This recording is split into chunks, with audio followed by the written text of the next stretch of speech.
გადაცემის გენერალური სპონსორია ავტობანი. უმაღლესი ხარისხის საავტომობილო პროდუქტებისა და სერვისის 29 წლიანი გამოცდილება. გადაცემის გენერალური სპონსორია უმსხვილესი საერთაშორისო აუდიტორული კომპანია Nexia. გადაცემა შენობით ბიზნესის პარტნიორია Sena Auto. გადაადგილებას უზრუნველყოფს ელექტრომობილი Sena i400. შენი ელექტრომობილი.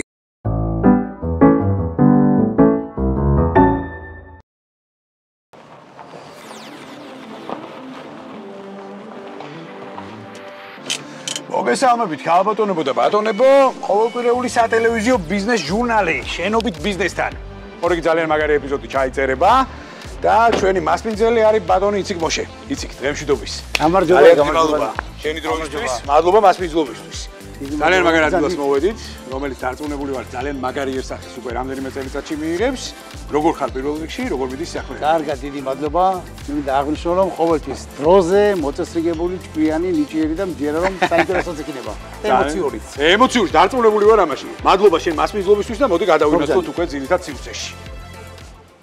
იციქ მოშე, საქართველოს-ისრაელის ბიზნეს პალატის პრეზიდენტი და ისრაელის სახლის დამაარსებელი, ასევე ხელმძღვანელი. ებრაული სააგენტოს წარმომადგენლობები ყოფილ საბჭოთა კავშირში 5 ქვეყანაში. კითხულობდა ლექციებს IT კოლეჯში და ხელმძღვანელობდა კომპანია ტადირანის ერთ-ერთ განყოფილებას. იკავებს ზემო გალილეას პრეისტორიის მუზეუმის მეგობართა ჯგუფის ხელმძღვანელის პოსტს და არის მიწვეული წევრი ქნესეთის ლობისა, რომელიც მიზნად ისახავს ისრაელ და არაბული სამშვიდობო პროცესის წარმატებით გადაწყვეტას.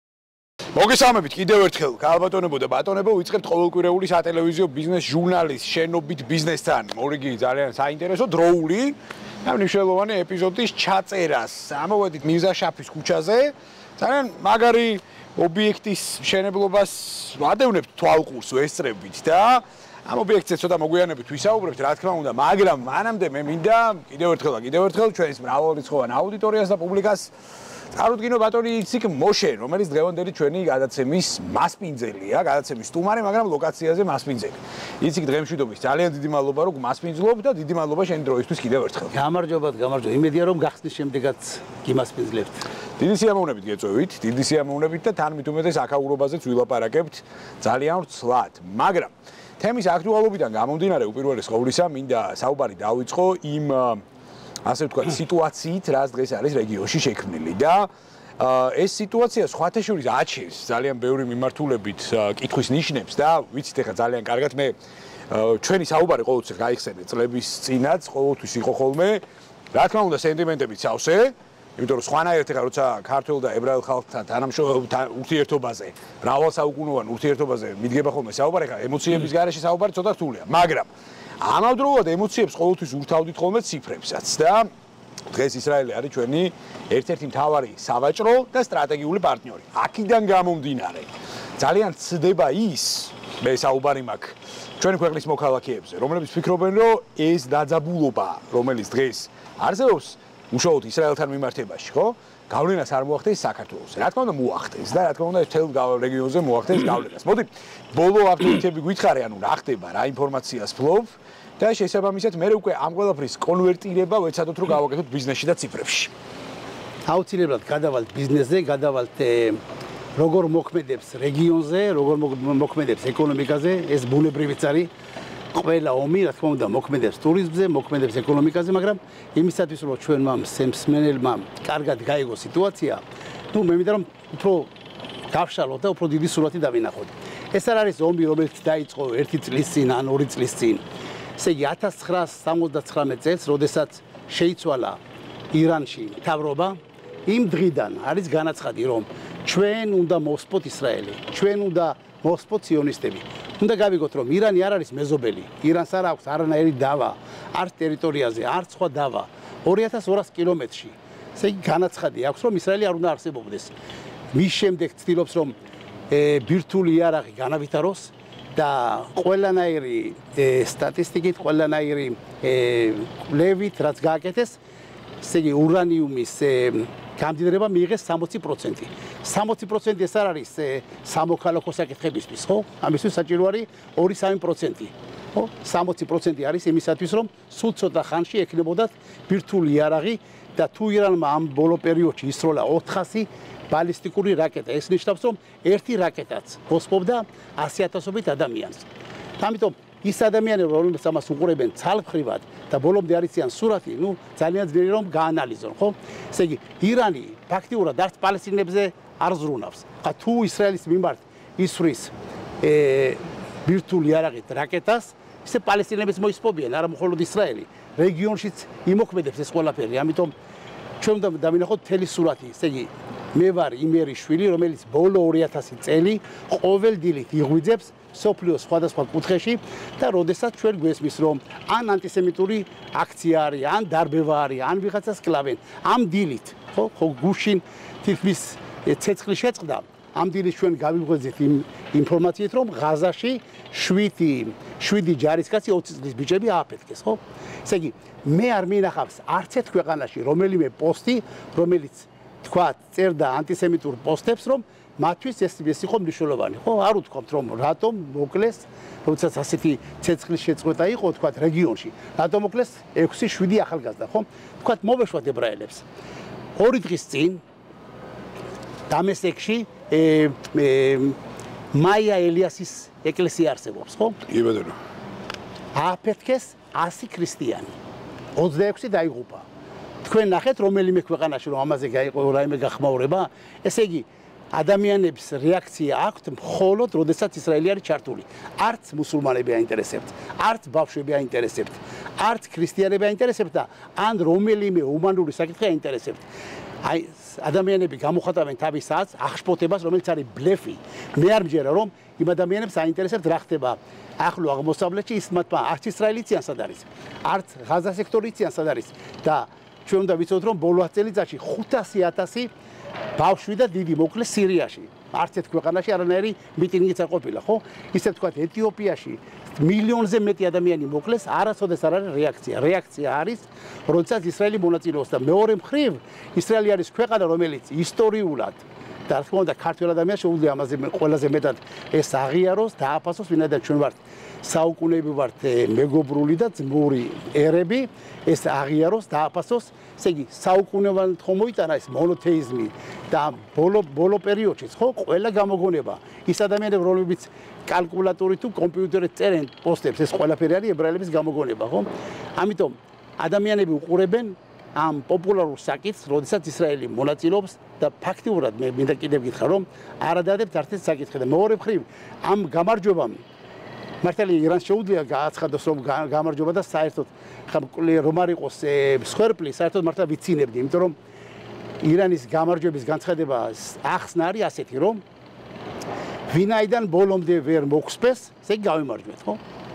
და ამ გამარჯვებას შეუძლია შექმნას ახალი ახლო აღმოსავლეთი. ეს არის უდიდესი რამ საქართველოსთვის, ეს არის უდიდესი რამ გაფართოებული ახლო აღმოსავლეთთვის, შეიძლება დაიწყოს მართლა ოქროს ხანა ამ რეგიონში, მაგრამ ისრაელს ამისთვის სჭირდება დახმარება. შეუძლებელია რომ 80% ისრაელმა გააკეთოს და სოფლიო მარტო უყუროს, ხო? აი რაში ხედავ შენ აი ოქროს ხანას რეგიონისთვის და აი როგორ შეიძლება რომ ეს ყველაფერი აი გადაკონვერტირდეს ეკონომიკაში, გეოპოლიტიკაში და ასე შემდეგ. საინტერესო ჯობია რაც. ყველა ადამიანი, რომელიც მოდის რეგიონში და უნდა გააკეთოს ინვესტიცია, მისთვის რა თქმა უნდა ეს საფრთხე რაც არის რეგიონში, ეს არის მასამის შეაქვს, ხო? წარმოიდგინე რომ ირანში ახლა თქვა რას გააკეთებს ირანის მოსახლეობა, ეს თავიანთი საქმე არის, შეცვლიან თუ არა მთავრობას, მაგრამ როგორც ჩანს ალბათ მოუნდება თავისუფალი ცხოვრება. წარმოიდგინე მშვიდობიანი წარმატებული ირანი, სადაც მართლა ნორმალური და ფანტასტიკურად ისტორიულად ძალიან ღირსეული ხალხი ცხოვრობს, ხო? წარმოიდგინე ამ რეგიონში ასეთი დემოკრატიული ქვეყანა, ეს როგორ იმოქმედებს მთელ რეგიონზე, მე მახსოვს 79 წლამდე იყო თანამშრომლობა ისრაელ და ირანს შორის. ეს გამოიხატება ისე ვაჭრობაში, ინვესტიციებში, იქნება სულ სხვა რეგიონი. წარმოიდგინე ირანის საფრთხე ყველა ქვეყნებზე იმოქმედებდა, საქართველოზე, ევროპაზე და მინდა გითხრა რომ 2 წლის წინ, როდესაც დაიწყო ეს 7 ოქტომბერი, მე იქ ვთქვი რომ ეს არის დასავლეთის ომი ირანის წინააღმდეგ, როდესაც ისრაელი არის წინახაზე. ისრაელი ბრძოლობს წინახაზე, მაგრამ პარეტოს წესი მახსენდება ხოლმე, ხო? 80% გააკეთა ისრაელმა, 20% სამყაროს არ შეუძლია მხოლოდ აზრები გამოხატოს. კარგი თუ ცუდი. უნდა მონაწილეობა მიიღოს, თუ უნდათ მშვიდობიანი გარემო. ირანის მშვიდობიანი ირანის მიღების შემდეგ მე მგონი რომ ჩვენ მივიღებთ არა მხოლოდ სხვა ახლო აღმოსავლეთ მივიღებთ სხვა გარემოც სხვა სამყაროს მივიღებთ. ეხლა როგორი განწყობებია უშუალოდ ისრაელის მსხვილ ქალაქებში. იმიტომ რომ ეხლა აი მაგალითისთვის სიტყვაზე თუ ჩვენ ავიღებთ აი პერიოდს, როდესაც აი მაქსიმალურ პიკს მიაღწია ამ საომარმა მოქმედებებმა, ანუ ჯამში ხა ჩვენ გქონდა ჩართვები, ის პირდაპირ ჩართვები ისრაელის მსხვილი ქალაქებიდან, თელ-ავივიდან, აშკელონიდან, აშდოთიდან და ფაქტიურად მოგდიოდა ესეთი ინფორმაცია, რომ აი ყველა ოფისი იყო ცარიელი, ყველა იყო ამ შემთხვევაში აი განწყობაზე და ასე შემდეგ და ასე შემდეგ, ნეგატიურ განწყობაზე ცხადია. ეხლა რა სურათია, ანუ აღდგა პროცესები თუ ჯერ კიდე მოლოდინია ნეგატივის? ნუ ისრაელში რა თქმა უნდა სამწუხაროდ შეეჩვიეს ამ ომებს, შეეჩვიეს რაკეტებს და საკმარისი არის რაღაც ინტერვალი 1 საათით ფრენები იწყება და ადამიანები გამოდიან გარეთ, მაგრამ თითქმის ყოველ საათში იყო სროლა. მაგალითად ამ კვირაში ჩვენ ყველა ღამე იყო ჩვენთვის თეთრი ღამეები და თითქმის ყოველ საათში იყო სროლა ბალისტიკური რაკეტების, ხა ისრაელს რომ არ კონდეს ხეცი და ისე რკინის გუმბათი წარმოედგინო ისრაელში დღევანდელ დღეს მივიღებდით ათობით, ათასობით ადამიანს რომელიც დაზარალდებოდა და ხა დღევანდელ დღეს საქართველოს რა თქმა უნდა მეტი ინფორმაცია მოუდის ვინაიდან ისრაელში მუშაობენ ქართველები რომლებიც და მე ხანდახან უყურებ მათ რეაქციებს არაშინიათ ის გარემო ისრაელი იმდენ იმედს ადლებს ადამიანებს რომ ადამიანები გმირები არიან ხლა თქვენ იცით რომ 150 ბავშვი იყო საქართველოში სხვადასხვა სპორტულ ტურნირზე 8 წლის ბავშვები, 9 წლის ბავშვები და იმდენად პატრიოტები არიან, ყველას უნდა და უკვე დაბრუნება. ეს არა რომ მშობლები რეკავდნენ, იცი რა, ცოტახანი ბავშვები მან დარჩნენ. ყველას უნდა და დაბრუნება. ზოგი დაბრუნდა ლარნაკათი, ზოგი დაბრუნდა ათენის გზით. ადამიანებს ეს სიყვარული ქვეყნის. ვინაიდან ადამიანები იციან ისრაელის გარეშე. არცეთ ებრაელს არ აქვს მომავალი მსოფლიოში. ისრაელის სიძლიერე ეს არის გარანტია. ყველა ებრაელისთვის მსოფლიოში და ეს არის გარანტია მეგობარ ქვეყნებისთვის და ამიტომ მე მჯერა რომ ისრაელის წინსვლა ჯერ ერთი მოქმედებს ძალიან კარგად ანტისემიტიზმზე, იმიტომ რომ ყოველთვის აქვს ადამიანებს ეს შიში რომ ძლიერი ქვეყანა და ისრაელმა დაამტკიცა რომ რეგიონში არის ძალიან ძლიერი ქვეყანა და მე ეჭვი მიმყარება რომ რომელიმე არაბულმა ქვეყანამ საერთოდ გაბედოს კიდევ ისრაელის წინააღმდეგ რაიმე ომი. თუ არის ასეთი ტერორისტული მთავრობები, რა თქმა უნდა, ისინი მიდიან ყველაფერზე, ხო როგორც აითულა, მაგრამ ისრაელმა დაამტკიცა რომ ის არის ძალიან ძლიერი ქვეყანა, ის არის ქვეყანა რომელიც იცავს მშვიდობას, რომელსაც აქვს ექსპორტი მშვიდობის, თანამშრომლობის და ალბათ საქართველოშიც ამას კარგად ხედავთ, ვიგებთ. გამომდინარე ტურიზმიდან რომელიც იზრდება, აი ხა მაგაზე მინდა ცალკე კითხო კიდე, იმიტომ რომ ამას კიდე განსაკუთრებული თავი მინდა მიუძღვნათ, იმიტომ რომ აი ყოველთვის რა და მე შენ ხშირად მომისმენია ხოლმე ეს სიტყვები, რომ ანუ ჩვენ სხვათა შორის აი პრაგმატიზმი ძალიან გვაკლია ურთიერთობებში, იმიტომ რომ ისრაელს კიდე ისე კარგად სათანადოდ ალბათ არ ვიცნობთ, როგორც უნდა ვიცნობდეთ და მათ შორის ის ბენეფიტები, ეკონომიკური დოვლათი და ასე შემდეგ, რაც შეგვიძლია მაღლა ჭეშმარიტად წამოვიღოთ ამ ქვეყნიდან. ალბათ კიდე ჯერ სათანადოდ არ გვაქვს გამოყენებული. ეხლა მე მინდა რამდენიმე ნაწილად გავყოთ ჩვენი საუბარი. პირველი, რომ აი ისევ და ისევ აი თემის სიმძაფრიდან გამომდინარე, უმსხვილესი ინვესტორი საქართველოში, ისრაელი როგორც ქვეყანა, FDI-ის კოეფიციენტით სტაბილურად ის არის 10-ში, ხშირ შემთხვევაში 5-ში, ტურისტული დინამიკა საშუალოდ 250,000 ადამიანი წლიურად.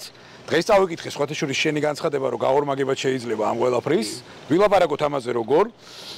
ჰაი-ტექში ინვესტიციები და გვაქვს ჩვენ ძალიან ბევრი პროექტი, მაგალითად იგივე, აი მე მაინტერესებს კითხვა მინდა დავსვა ერთგვარი, აი რიტორიკულიც ჩვენი პუბლიკის წინაშე, რომ აი ვიცოდით თუ არა მაგალითად, რომ საქართველოში ებრაული კომპანია ახორციელებს ქართულ მხარესთან კოლაბორაციით ავიანაწილების კომპოზიტური ავიანაწილების წარმოებას. ფაქტია. ვიცით თუ არა მაგალითად რომ ისრაელური ჯგუფი მაგალითად აპირებს თბილისის ანძის რეაბილიტაციას. მოაწყო ასევე ძალიან ბევრი ტურისტული რეკრეაციები რეგიონში და ასე. ბევრია ასეთი პროექტი ხა მე არ მინდა ხა არ დავასახელებ არც ერთ კომპანიას რეკლამაში რო არ ჩაგვეთვალოს, მაგრამ კიდევ ერთხელ ბევრია ასეთი პროექტები. ამიტომაც მიღმა ჩვენი მრავალსაუკუნოვანი ძმობისა და მეგობრობისა ეს ყველაფერი ციფრებშიც მონეტიზირდება და ციფრებშიც აქვს ამას რა თქმა უნდა თავის კალაპოტი. მე მაინტერესებს აი ორი სცენარი ავიღოთ რა ერთგვარი პეპლის ეფექტიც, ხო? სცენარის პოზიტიური და ნეგატიური განვითარების შემთხვევაში. მე მჯერა რომ ყველაზე ნეგატიური უკვე უკან არის მოტოვებული და დარწმუნებული ვარ რომ რაღაცნაირად რეგიონი ცოტა უტრირებული ხა ამას საუბარი მით უმეტეს იმ გეოპოლიტიკური ვითარებიდან გამომდინარე რაც ხდება ზოგადად ხო მსოფლიოში, მაგრამ დარწმუნებული ვარ რეგიონი მაინც დაადგება მშვიდობის გზას. მაგრამ მაინც მინდა ეს კითხვა დავსვა. ყველაზე ნეგატიური და ყველაზე პოზიტიური სცენარის განვითარების შემთხვევაში სად ხედავ შენ საქართველოს-ისრაელის ურთიერთობას? საქართველოს-ისრაელის ურთიერთობები თუ ჩვენ გვინდა იმ გადაცემაში, სადაც შენობით მიმართავენ ადამიანები ერთმანეთს, ეს მარტო შენობით მიმართვა ხო არ არის, ხო არ არის სათაური. ეს არის რომ შინაარსიც უნდა იყოს რეალური და ყველაფერთან ერთად. ამიტომ მე მინდა დავყო ორ ნაწილად. ვინაიდან პირველი წარმომადგენელი ვარ, არა მარტო საქართველოში ყოფილ საბჭოთა კავშირში და ვიცი ყველა დეტალი, ყოველ დღე ამ ურთიერთობების. ჩვენ უნდა გავყოთ ორ ნაწილად. თელ ჩვენ წარსულს ქართულ ებრაულ ურთიერთობას უნდა დავარქვათ ერთი სახელი. ეს არის კარგი ურთიერთობები ორ ერთ შორის. და ის უნდა დამთავრდეს იმ წერტილში. ესე იგი, ყოველი დამატებითი სიტყვა, ყოველი უკან დაბრუნება ეს დააზიანებს ჩვენ ხვალინდელ დღეს. ხო.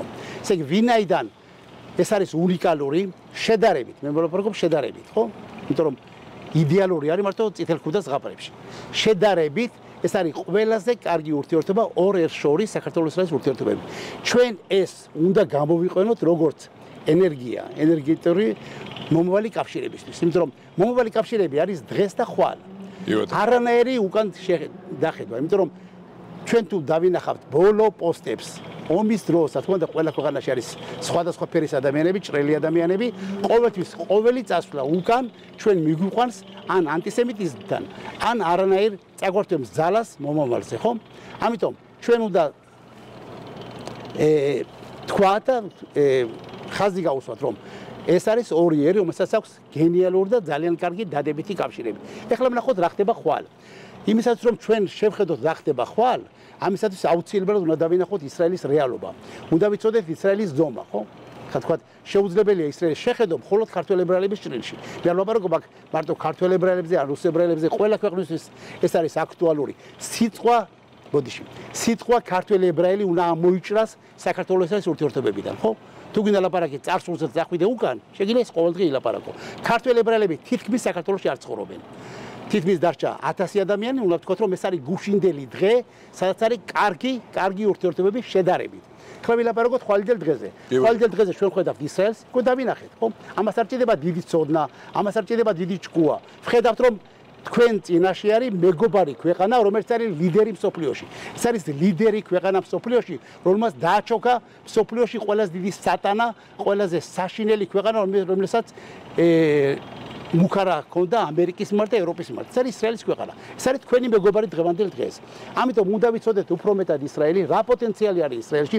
მე მაგალითად, როგორც საქართველოს-ისრაელის ბიზნეს პალატა, მიუხედავად იმისა, რომ წინა კვირაში გავხსენით აკოპარკში ახალი სასტუმრო, აკოპარკში გავხსენით, მე პირადად არ ვარ კმაყოფილი საქართველოს-ისრაელის ურთიერთობების ვოლიუმზე.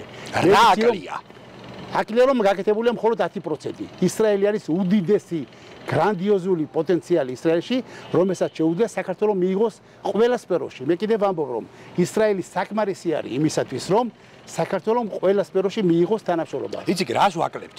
ჩვენ ვაკლებთ ამ შემთხვევაში. ჩვენ არ ვიცით ისრაელის ზომა. იმიტომ რომ ყოველი ადამიანი, თუ ეს არის პოლიტიკოსი, თუ ეს არის ბიზნესმენი, თუ ეს არის მეცნიერი, როდესაც ლაპარაკს ისრაელის იწყებს ქართულ ებრაულ ურთიერთობებით, იქ მე ვიცი, რომ ის ვერასოდეს დაინახავს ისრაელს. ხა მე კიდე ვამბობ, მე ქართველი ებრაელი ვარ, ხო? მე არ ვლაპარაკობ ქართველი ებრაელების საწინააღმდეგო ან პირიქით ან არა. ლაპარაკი არის ორ ქვეყანაზე, ის საქართველო და ისრაელი, რომელიც არის ჩვენთვის ძირითადი მიზანი, რომ ეს ქვეყნები დავაკავშიროთ ისრაელთან საუბრის დროს უნდა იყოს საქართველო ისრაელზე საუბარი. თქვენ დღევანდელ დღეს ყავთ ისრაელში მილიონი ადამიანი, რომელიც საქართველოს ნახა, რომ საქართველოში იყო ტურისტად. თქვენ ხავთ მილიონი წარმომადგენელი, რომელსაც საქართველოს მოწონს, რომელსაც საქართველოს პოტენციალი იცის და ყოველ მეათე ტურისტს ან რაიმე უძრავქონების შეძენა უნდა, ხო? ესე იგი, თქვენ ხავთ მეგობარი ქვეყანა, რომელმაც დღემდე განახორციელა 2 მილიარდი დოლარის კონტრიბუცია საქართველოში. როდესაც საუბარი არის ტურიზმზე და როდესაც საუბარი არის 30%-იან ზრდაზე, რომელიც არის ხუთმაგი, ვიდრე სოფლიოში რაც არის საშუალო ზრდა ტურიზმში. ესე იგი, ჩვენ შეგვიძლია რომ რამოდენიმე წელში მივიღოთ, რომ ისრაელში მივახციოთ 2 მილიონი ისრაელელი, რომელიც ჩამოვიდა საქართველოში და წელიწადში 500,000 ტურისტი, რომელიც არის 500 მილიონი დოლარის კონტრიბუცია საქართველოს ეკონომიკაში. ესე იგი, ჩვენ წინაშე არის უდიდესი ციფრები. ხა მე არ ვაპარაკობ ამ წუთას, რომ იმ ინვესტორებს, ისრაელებს, რომელსაც არ ეშინიათ არც ომის, არც კრიზისის, არც რუსთაველზე მიტინგების, ისინი ჩამოდიან საქართველოში, მაგრამ ამისათვის კიდევ ვამბობ, რომ საჭიროა ისრაელის ზომა უნდა იცოდე და უნდა იცოდე და პირიქით უნდა გიხაროდეს თუ შენი მეგობარი ქვეყანა. მოდი ასეთ კითხვას დაგისვა რა. უნდა იცოდე რომ ეს დიდი ქვეყანა არის შენი მეგობარი და მე არ მინახავს და თქვენ ალბათ იცით. რომელიმე ქართველის ჩასვლა ისრაელში, რომელიმე ინვესტორის ჩასვლა ისრაელში, რომელიმე საზოგადო მოღვაწის, რომ რეაქცია ისრაელის მხრიდან. ასეთი რეაქცია მე შემიძლია ხაზი გაუსვა, ვინაიდან მე მუშაობ დღეს 25 ქვეყანაში. არ არის არც ერთი ქვეყნის მიმართ. არის მხოლოდ საქართველოს მიმართ. რაც დარჩა, უფრო მეტი ცოდნა, უფრო მეტი მუშაობა და მხოლოდ მუშაობა. ეს უშუალოდ მეთონეც გამომისდია არაერთგზის, მაგრამ მოდი ახლა ესეთ კითხვას დაგისვა რა, ცოტა წენანარევი არის ალბათ უფრო ჩვენი მისამართით რა, იმიტომ რომ რით ვერ გავიგეთ ისრაელის ზომა ამდენი წელი. აი უყურებ მე რა კონტექსტი ვიცი. არა მარტო მაქვს პასუხი, მე ამას ვიტყვი პირველად რომელიმე ეთერში. ძალიან მიხარია თუ ეს ეთერი. კი, პირველად ვიტყვი. აი, მოდი მეც აღარ გავაგრძელებ, მაშინ უბრალოდ დაგისვა მოკლე კითხვას. კი ბატონო. ამდენი წელი 3 წლეული პლუსით. კი. რით ხო 3 წლეული პლუს 5. რა ვერ გავიგეთ და რატო ვერ ვისწავლეთ ისრაელის ზომა თან მით უმეტეს ეხლა აი მართლა გეთახმები ეხლა ეს რო იყოს პირობითად ჰაერიდან მოტანილი პასაჟი რომ მაგალითად სიტყვაზე ისრაელი მეგობრულად არის განწყობილი საქართველოსადმი, საქართველო თავითვე მეგობრულად არის განწყობილი ისრაელისადმი. ეს მე თვითონვე მაქვს საკუთარი თვალით ნანახი, მე თვითონვე მაქვს გამოსტილი და მე თვითონვე გიდასტურებ რა დამოკიდებულებები არის ზოგადად. და აი მართლა ვიძახი, ყოველგვარი რევერანსების გარეშე ვიძახი, რომ თავარია რაღაცა პატარა ინიციატივა წავიდეს ჩვენი მხრიდან. ეს ინიციატივა მომენტალურად მუშავდება და მერე კონვერტირდება და გვიბრუნდება ისევ და ისევ უკან. რატო რით ვერ გავიგეთ ზომა, წონა, რატო ვერ გავიგეთ და ამიღოთ ქართული სივრცე. ყველა პრეტენზია, მე კიდევ ვამბობ, ყველა პრეტენზია ვინაიდან მე ვარ ადამიანი, რომელმაც მთელი თემი გზა, სიცოცხლე, მუშაობა ჩავდე, რომ საქართველოსთან იყოს თავისუფალი სავაჭრო ურთიერთობები, კი ბატონო. რომ ვიზები არ იყოს, თქვათ, მიმოსვლა იყოს საქართველოსთან, თითქმის ყველა ინიციატივა რაც არის ორი ქვეყნის შორის, ან სოხლუთის გუდით, ან საქართველოს ისრაელის ბიზნეს პალატით, ან ისრაელის სახლით, ვინაიდან მე მჯერა ამ ორი ქვეყნის ურთიერთობები და ეს იქნება ძალიან კარგი რეგიონისთვის, ეს იქნება ძალიან კარგი ქვეყნებისთვის. ავიღოთ ის სივრცე, რომელსაც ყოველდღარი მარტო ტყუილი. ეს არის მხოლოდ ტყუილი. აი მე მოდი გავიაროთ ლოგიკურად და არ შემიშალო ხელი, ლოგიკურად გავიაროთ, ხო? დავიწყოთ ასე. ესე იგი, ისრაელთან არის თავისუფალი მიმოსვლა? არის. კი ბატონო. კი ბატონო. ერთი ტურისტი შევიდა ისრაელში. ერთი ქართველი არის, რომელიც შევიდა ისრაელში. ერთი. კი ბატონო. არა ერთი. ხო. არის ერთი ადამიანი, რომელიც ისრაელში დასაქმებული არის კანონიერად არის, ხო. ისრაელს უნდა რომ საქართველოსდან წავიდნენ ტურისტები ისრაელში. პირდაპირ დავალება არის ყველა წარმომადგენლის რომ საქართველოსდან უნდა ჩავიდეს მილიონი ტურისტი. ეს არის ყველა წარმომადგენლის დავალება რომ ყველაფერი გააკეთოს ტურისტები ჩაიყვანოს. კი ბატონო. ისრაელს ჭირდება მუშახელი. კი. ხვალ რომ იყოს მზად 100,000 ადამიანი, ისრაელს მიჟღერდა მიიღოს 100,000 ადამიანი. ესე იგი, დავინახოთ თელი სურათი, ხო? ყველა მონაცემები არსებობს. თავისუფალი მიმოსვლა, ისრაელის ტურისტები უნდა ტურისტი ერთი მაინც შევიდა ისრაელში, ერთი მუშა შევიდა. და ვამბობ რომ საქართველოში არის ათასობით NGO-ები, ხო? კი ბატონო. მთავრობა, საელჩოები. თქვენ იპოვეთ რესურსი იმისათვის რომ ეს საკითხები დააკოპიროთ და ყველა ქართველმა უნდა შეძლოს ისრაელში შესვლა სამუშაოდ $1 გადახდის გარეშე. მე კიდევ ვამბობ და ვეუბნები ყველას, არ გადაეხადოთ $10,000. ეს არის დანაშაული. ეს არის დანაშაული საქართველოს მიმართ, ეს არის დანაშაული ისრაელის მიმართ და ეს არის დანაშაული ამ კავშირების. საქართველოსთან შეუძლიათ ადამიანებს შევიდნენ ყველანაირი გადასახადის გარეშე. ყველა ტურისტი შეუძლია შევიდეს ისრაელში. ყველა კანონი, ყველა ბაზა არსებობს ამისთვის. დანარჩენი თუ ვერ გააკეთებთ, ეს არ არის ისრაელის პრობლემა. ეს არის საქართველოს პრობლემა. ეს არის ქართული NGO-ების პრობლემა და ეს არის იმ ადამიანების პრობლემა, რომლებიც ფულს იღებენ იმისათვის, რომ ისრაელი გალანძღონ.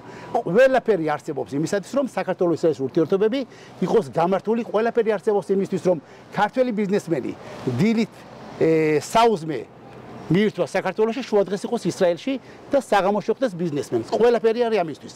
ხლა რატომ მას ვერ ახერხებენ? ეს არ არის არჩევი პრობლემა, ეს არ არის ისრაელის პრობლემა. ყველა კანონიერი ბაზა ინფრასტრუქტურა რატო ვერ ახერხებენ მაშინ? ახლა მე კიდევ უფრო მეცად გეტყვი, ხო? მე მინახავს ადამიანები, რომლებსაც ვეუბნებით, რომ არის გზა, სადაც ფული არ უნდა გადაიხადონ, ირჩევენ იმ გზას, რაც ფულს იხდიან. ხა მე არ ვიცი, მე არ ვარ მზად რომ ამაში ჩავდო ენერგია. მე საკმაოდ დიდი ენერგია ჩავდე ვიზების გაუქმებაზე, სამუშაო ვიზების დაკანონებაზე საქართველოს ჩართვაში. ეს საქართველოს უნდა გაარკვიოს. შეუძლებელია რომ ადამიანმა მოითხოვოს ვიზაც გააკეთონ. შეუშვან და ისრაელმა იცი მოდი ერთ თემა დავაზუსტოთ რა. მე დაქმირდი რომ არ გაგაწყვეტინე, მაგრამ დავაზუსტოთ.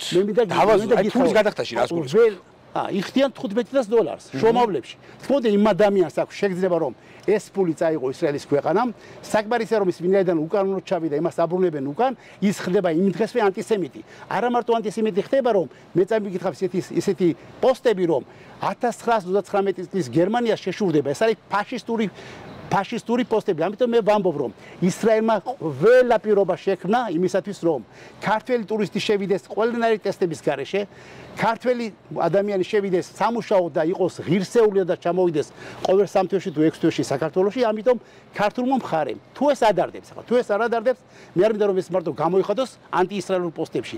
ქართულ მხარეს შეუძლია და მე ველოდები ამ შეხვედრის შემდეგ 10 მაინჯომ დამირეკოს, როგორ შეიძლება ამის მოგვარება. შესაძლებელია, ხო? ხო შეიძლება თქვა მითხრა რომ იცი რა შენ პირდები ტელევიზიაში მოვაგვაროთ. მე მზადა ვარ ჩავერთო. შესაძლებელია მოგვარდეს რომ ქართველი ტურისტი ისრაელის აეროპორტში მოიცადოს 3 წუთი, მეტი არა. შესაძლებელია რომ ქართველი ადამიანი ჩავიდეს ისრაელში ღირსეულად. როგორც ეკუთვნის ქართველ ღირსეულ ადამიანს ისრაელის მეგობარს და შეუშვან ისრაელში. როგორ უნდა მოგვარდეს ტექნიკურად? მე ამაში არ ვარ მზად ჩავერიო, მე მზად ვიქნები, დავეხმარო ყველა ქართულ ორგანიზაციას, რომ თუ ამის გაკეთება მოუნდა. მე ჯერა რომ ბევრი იმპულსი წამოვა ეხა შენთან ამ საუბრის მერე. სიამოვნებით. მაგრამ მე არ ვარ მზად რომ, მაგრამ ეს საკითხი დამიჯერეთ.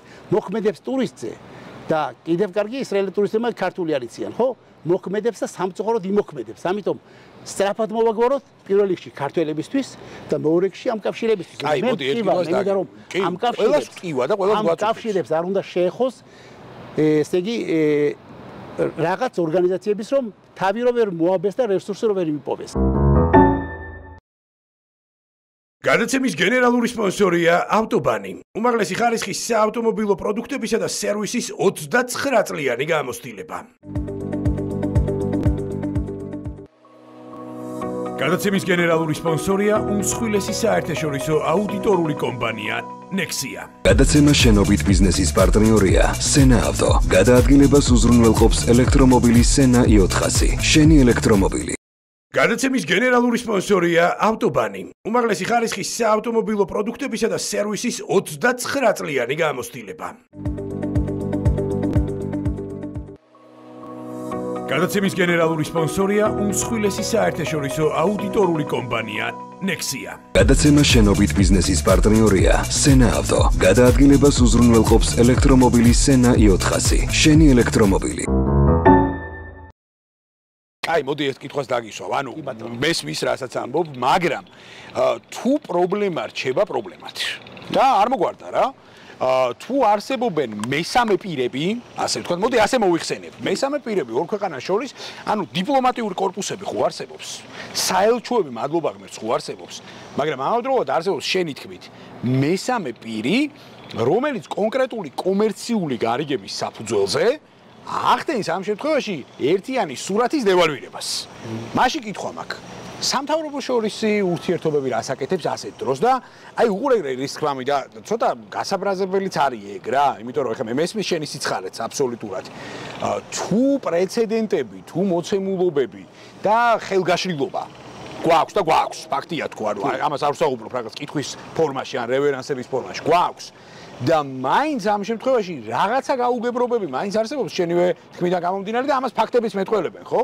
მაშინ მე მაინტერესებს რა ფუნქცია აქვს სამთავრობო შორის ურთიერთობებს და რატო ვერ ხდება ამ საკითხების მოგვარება, რომ მაგალითისთვის სიტყვაზე კი ბატონო, ოკეი, ხა ისრაელიდან ტურისტების შემოდინებას მე არ მახსოვს რაღაც პრობლემა შექმნოდა საქართველოში, არა, ესეთი რაღაცა არ ყოფილა, მაგრამ საქართველოდან პირობითად იგი იყო გარკვეული ნიუანსები, რაც მე გეთანხმები, იწერებოდა სოციალურ ქსელებში და ასე შემდეგ და ასე შემდეგ.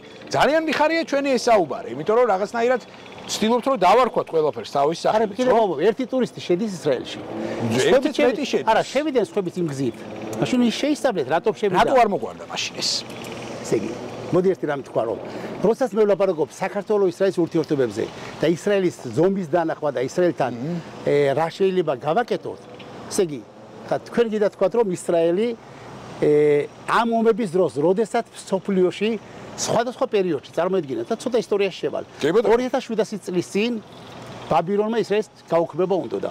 2000 წლის რომაელებმა, 1500 წლის ესპანელებმა, 80 წლის გერმანელებმა, მის შემდეგ 7 ომი 5 არაბული ქვეყანა. თქვენ გიდათ რომ ამ პირობებში ისრაელმა კანონების გამოუშვას, ყველა პირობა გააკეთოს და მის შემდეგ ამ ომების დროს, როდესაც დღესაც ვნახეთ რომ ირანის ყველა მიზანი იყო რომ ისრაელის ბოლომდე გაუქმება, ამ დროს ელოდებით მეგობარ ქვეყანას არა მე კითხავს არა ელოდებით ამით იყოს დაკავებული არა აქ ამის ილუზია არა განახვა ნიშნავს რომ ქართულმა მხარემ უნდა იცოდეს რა არის ქართული ინტერესი ხო ეს არის საერთოდ ისრაელის ინტერესი არანაირი ისრაელის ინტერესი არ არის ქართს თუ საქართველოს რომელიმე უწყებას რომელიმე NGO-ს ან სამთავრობას უნდა რომ ქართველები შევიდნენ უნდა მიხედონ და ისრაელს მოილაპარაკონ ისრაელი ამის ინიციატივას არ გააკეთებს არც უნდა გააკეთოს ხო ხა შეუძლებელია რომ კანონების გამოუშვას და ახლა გააკეთოს ზრუნვა რა ხდება ხა ისრაელი ხედავს რომ რაღაც ტექნიკური მიზეზების გამო თქო და ისიც არ არის დამნაშავე რომ წესიერი ადამიანი მიდის ტურისტად ხო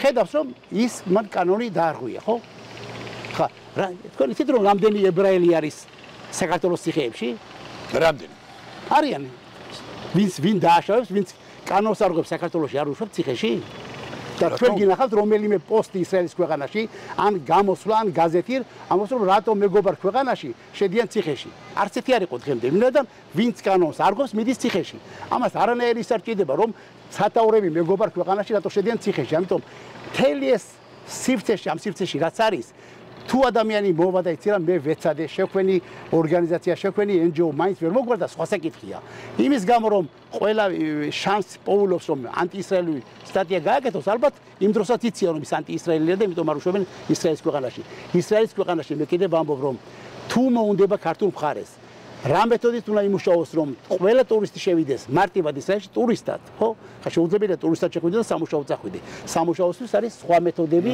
სხვა გზები და არის კანონი და ისრაელი ეხვეწება ყველა ქვეყანას რომ გამოგზავნეთ ადამიანები ვინც უნდა იმუშაოს გადაკეტილი არის იქ არ უნდათ რომ შემოვიდნენ იმ ტერორისტული რეგიონებიდან ადამიანები უნდათ რომ ქართველები შემოვიდნენ კარგი პროფესიონალები არიან მეგობრებიც არიან და მაღალი დონის ადამიანები ეს საკითხი როცა დაგიყენებია პალატის ეგიდით რა იმპულსი წამოსულა საქართველოს თავში მე თუ არ დავინახე ქართული ინტერესი მე არ მაინტერესებს ეს თემა დაინახე ინტერესი თავის დროს არ ვიცი ნახოთ ამ გადაცემის შემდეგ რა ინტერესი იქნება თუ ამ გადაცემის შემდეგ ჩემთან მოვიდა 3 NGO მოუნდებათ ამის მოგვარება მე ყველა გზას გავაკეთებ და მივყვები ბოლომდე რომ ისრაელში ეს საკითხი მოგვარდეს, მაგრამ თუ დავინახე ქართული ინტერესი.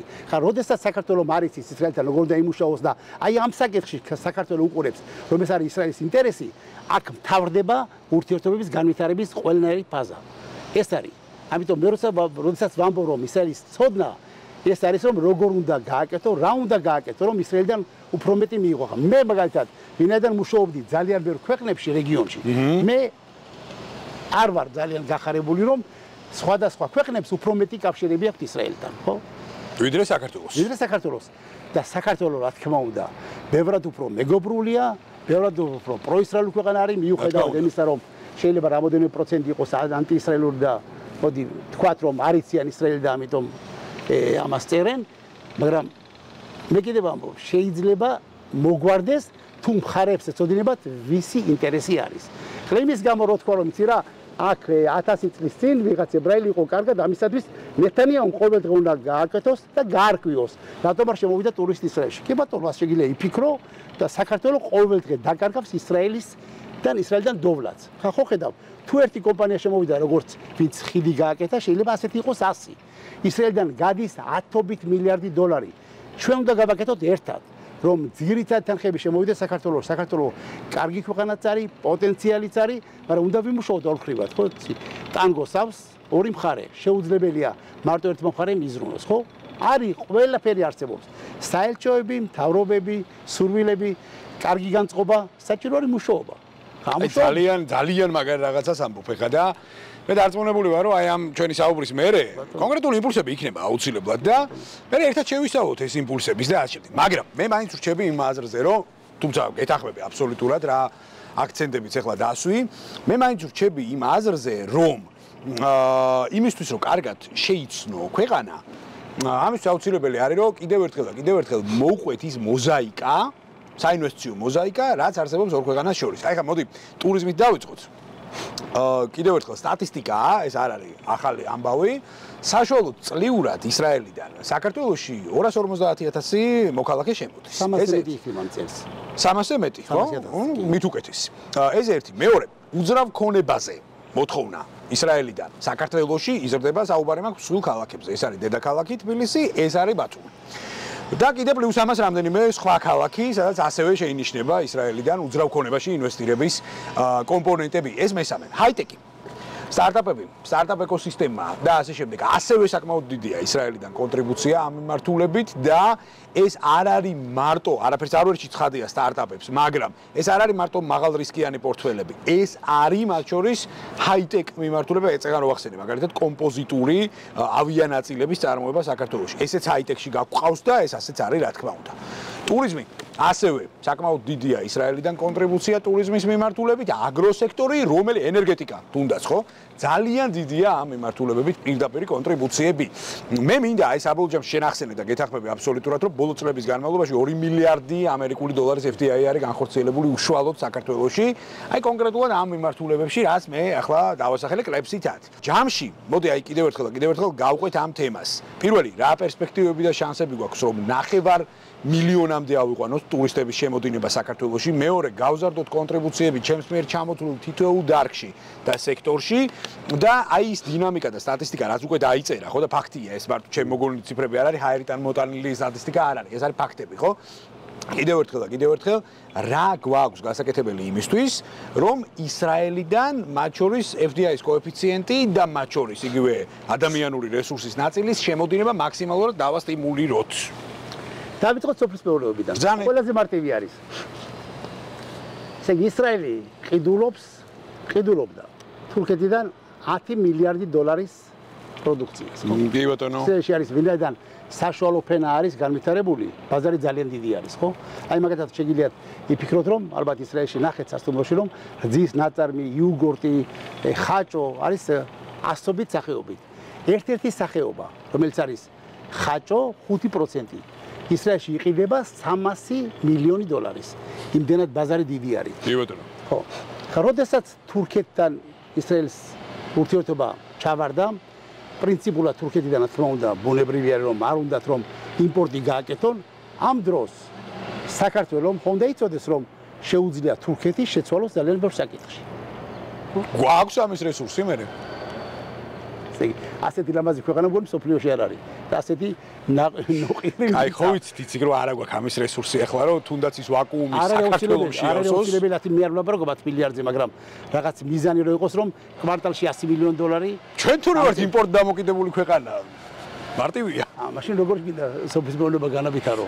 გეთახმები ეს სამწუხარო პასაჟი წამოწიხე, მე კი არ მიხარია ამას რო ვიძახი. არა რა თქო ჩვენ თუ რა ვართ იმპორტ დამოკიდებული ქვეყანა? თავსებოდ ძალა არა. მე მინახავს ქართველები რომლებიც მუშაობენ ისრაელში. კი. არა მარტო ღირსეულები და კარგები. ძალიან ბევრ კომპანიებში მხოლოდ ქართველები უნდათ. მუშაობენ ძალიან ბევრი ადამიანი 24 საათი. მე ვიცი ქალბატონები რომლებიც მუშაობენ 24 საათი, რა თქმა უნდა შემოსავალიც აქვს. ამიტომ მუშაობა ქართველ შეუძლია. რამას სურვილი ჭირდება ხო გადაწყვეტილება. რა თქმა უნდა. როდესაც არის მეგობარი ქვეყანა, რომელსაც შეუძლია საქართველოსთან პროდუქცია მიიღოს, ხო? რა თქმა უნდა ამას ჭირდება ისევ თავისუფალი ვაჭრობის შეთანხმება, მაგრამ ხედავ რომ გვერდზე მეგობარი მეზობელი ქვეყანა 10 მილიარდ დოლარი თქვა ისრაელს საჭიროება აქვს, ხო? შეიძლება საქართველოს შესაკითხი განვითარდეს. ეს ერთი. თქვა რაც შეეხება უძრავ ქონებას, აქ ძალიან ბევრი კომპანია მუშაობს და ძალიან ბევრი კომპანიაც მეტად იმუშავებს. მე კიდევ ვამბობ რომ თუ თქვენ დაინახავთ ისრაელ კომპანიებს რომ პირველი ეს ამბობენ, ეს მეგობარი ქვეყანა, აქ შეგვიძლია თქვათ ან ქუდით ვიაროთ, ან და გძნობენ რომ ეს არის მეგობარი ქვეყანა, ქართველის დამოკიდებულება ისე ებრაელის მიმართ. ორფრივია ეს. არის ძალიან დადებითი და საბოლოო ჯამში ეს პატარა ნიუანსები ბევრ რამეზე მოქმედებს. მე მაგალითად არ მინახავს კომპანიები, რომლებიც ჩამოდიან და ერთწლიან კვლევას აკეთებენ, თქვათ რომელ სფეროში რა უნდა გააკეთონ. ძირითადი ინვესტიციები არის 80% ემოციური ინვესტიციები და ქართული გარემო საქართველოს მოქმედებს ისრაელ ინვესტორებზე, ხო?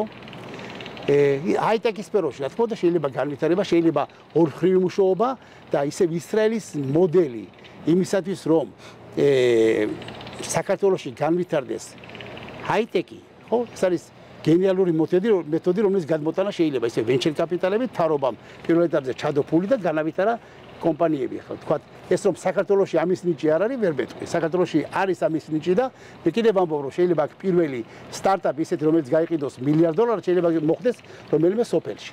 არის საქართველოში ქართველი ადამიანი, მისი ბუნებით, განათლებით, თავისი კომბინაციებით არის იმისთვის, რომ ის შესაძლებელი არის იმისთვის, რომ რაიმე სტარტაპი გააკეთოს. ამიტომ ისრაელიდან მოდელების გადმოტანა. ხა თუ მთელი სივრცე საქართველოს ეს ურთიერთობებში რაც არის, თქვენ ხართ ამის შენ ბოდიში შენ ხარ ამის სპეციალისტი დაინახე სივრცე. მთელი სივრცე არის გათხოვილი, რომ არ შეგვიშვეს ისრაელში. მე თქვა ჩვენი მეგობრები, ჩვენი ქართველი ებრაელები წინა 100 წელი, 50 წელი არ რჩება დრო ამ ურთიერთობების სივრცეში სერიოზულ საკითხებისთვის. ამით არის გავსებული საკითხი. ხა ორივე ერი ვართ, ემოციურები, ამის ემოციები, ამის გაბრაზებები, რომლის საფუძველი არის ნული, მე ვაცხადებ, ეს არის ნული. ამაში იდება მუშაობა, მომზადება, დაგეგმა და გაკეთება. არის უამრავი საკითხები, არის ჰაი-ტექში, არის ყველა საკითხებში, ისრაელი არის ომის პირობებში ქვეყანა, რომელიც განვითარდა იდეალურად, ხო? შედარებით საქართველო არის ბევრად მშვიდობიანი ქვეყანა, ისრაელის მეთოდების გადმოტანა საქართველოში. თქვენ მე ვიცი რომ ხაიფაშიც იყავით უნივერსიტეტში, არის რომელიმე ისრაელელი, რომელსაც ბოდიში მიმართა ქართველმა, რომ ერთობლივად ვიმუშაოთ და თქვა უარი. არ არსებობს. მაგრამ ერთდღიან ვიზიტში შეხვედრა ქართველს და ებრაელს შორის, ხო? თავდება კარგი შედეგით. მოდი დავიწყოთ მუშაობა. რა თქმა უნდა, ეს უნდა იყოს საქმიანი, უნდა იყოს იქ ციფრები და ასე შემდეგ, ხო?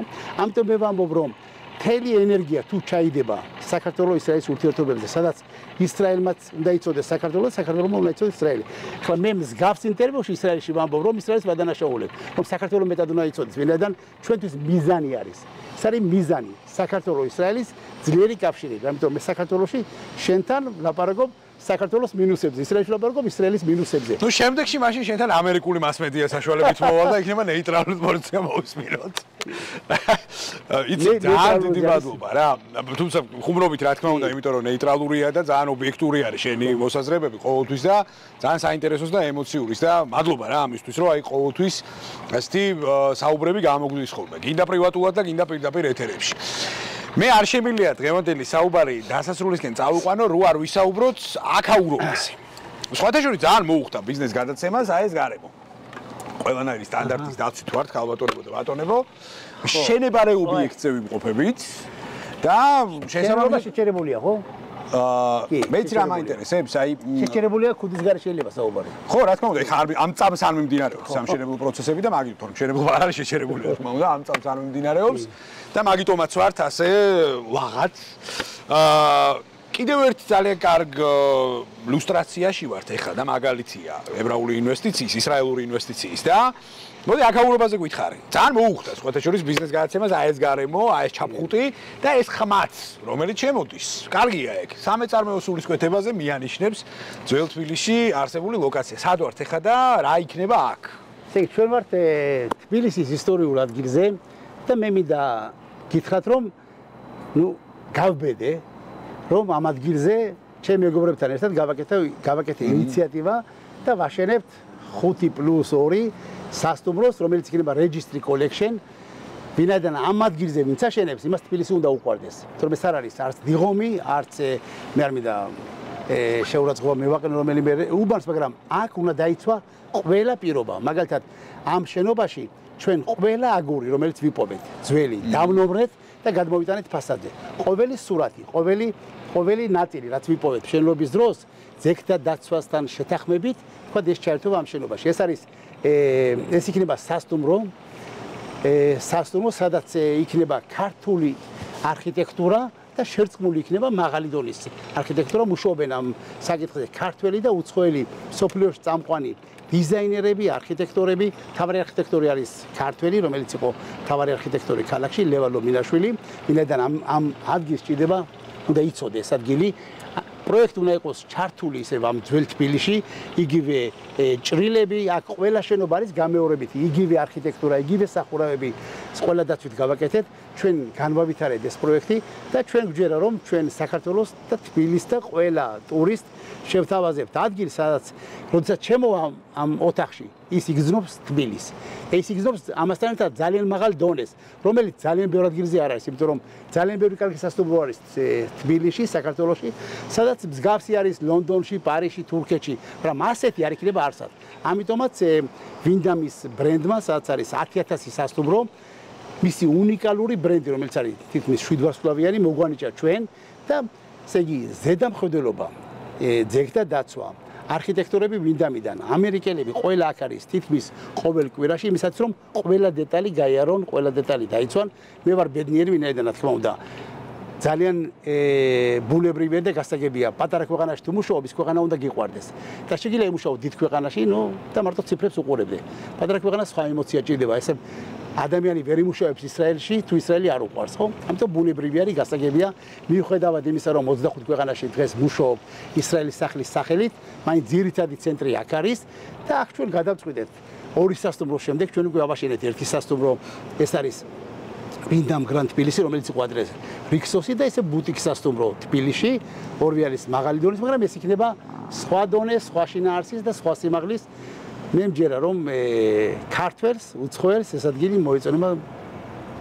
რა დაგიმალავდა მე მჯერა ამისი, ყოველ შემთხვევაში აი ეს ხედები, თვალწამტაცი ხედები, რომელიც აგერ ჩვენ ზურგს უკან არის და სხვათა შორის შენობა, რომელიც მართლა ხა აი დავათვალიერე ფაქტიურად სანამდე ინტერვიუს დავიწყებდით და ყველანაირ სტანდარტს და აი კოლორიც ატარებს მართლა, რა ძველ თბილისს აქვს.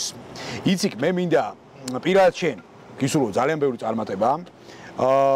საქართველოსა და ისრაელს შორის სავაჭრო ურთიერთობებს უსურვო კიდევ უფრო მეტი ამ შემთხვევაში ციფრი პარამეტრი ბრუნვა, რაც გჭირდება.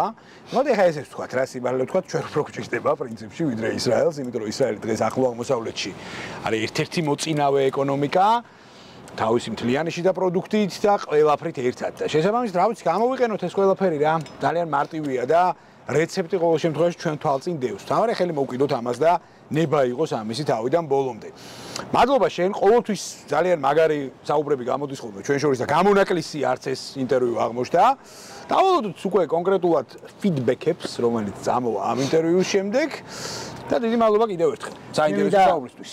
ხო, მე მინდა ერთი რამ თქვა რომ ბრძანე. მე მჯერა ამისაც არ უნდა იყო ადამიანი ძალიან რელიგიური ან ფანატიკოსი. თქმა უნდა მე სხვადასხვა მოვლენებს ბიბლიაში მე ყურადღებას ვაქცევ.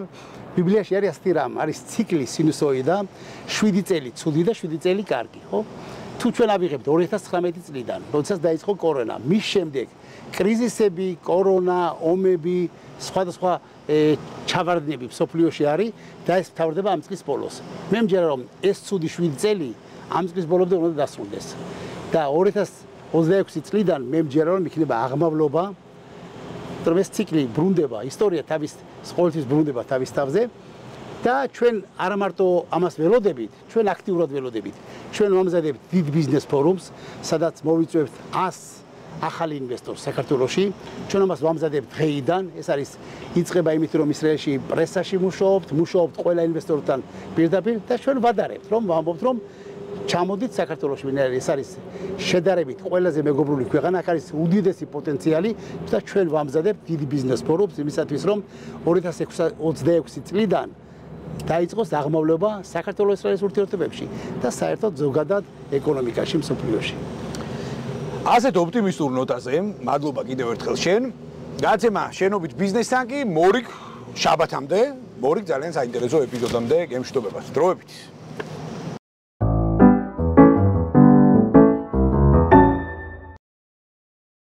გადაცემის გენერალური სპონსორია ავტობანი. უმაღლესი ხარისხის საავტომობილო პროდუქტებისა და სერვისის 29 წლიანი გამოცდილება.